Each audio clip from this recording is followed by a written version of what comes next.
En lien avec l'ARS, les hôpitaux, les marins-pompiers et l'Olympique de Marseille, la ville a en effet lancé son Vaccindrome au stade, avec 500 inscrits le premier jour, un chiffre qui pourrait atteindre rapidement 2500 vaccinés quotidiens, si les livraisons de doses suivent.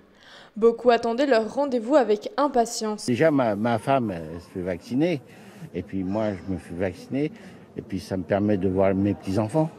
Le ministre de l'économie et des finances, Bruno Le Maire, a dévoilé les pistes de réflexion de Bercy sur les liquidations de stock des commerçants.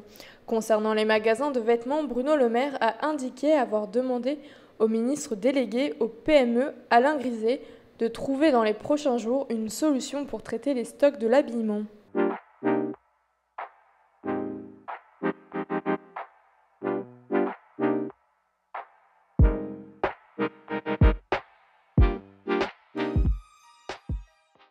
Un tableau du street artiste britannique Banksy mettant les soignants à l'honneur s'est arraché aux enchères mardi à Londres à 16,75 millions de livres. Un montant record pour l'artiste qui sera reversé au service de santé britannique.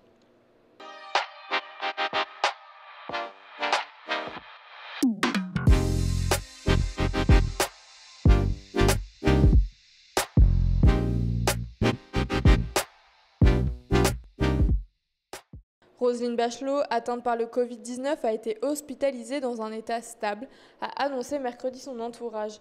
La ministre de la Culture avait annoncé samedi sur Twitter avoir été contaminée.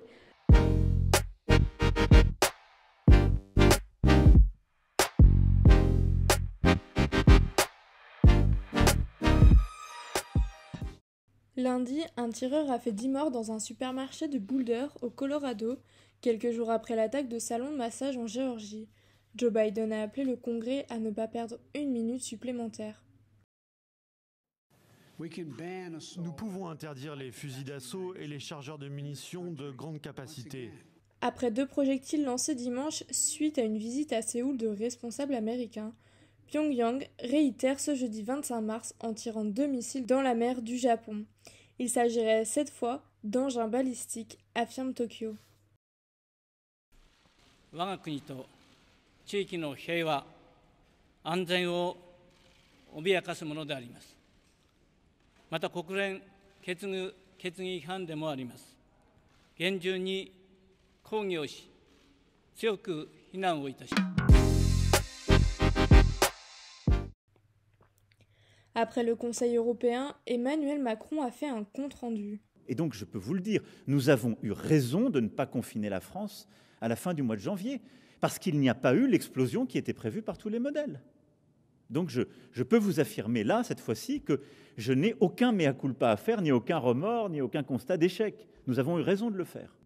Et donc, sans doute, dans les prochains jours, les prochaines semaines, nous aurons des nouvelles mesures à prendre. On les prendra tous ensemble, à la lumière des faits, en étant transparent, on le fera en temps réel.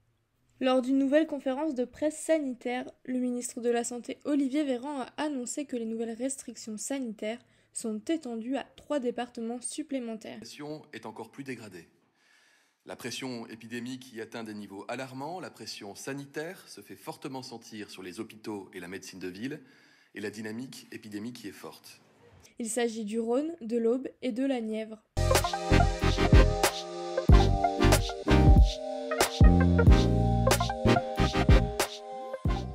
Vendredi 26 mars, la Haute Autorité de Santé a rendu un avis dans lequel elle autorise les vétérinaires à administrer le vaccin contre la Covid-19. Une idée suggérée début mars par le député LREM Loïc Dombreval, ancien vétérinaire.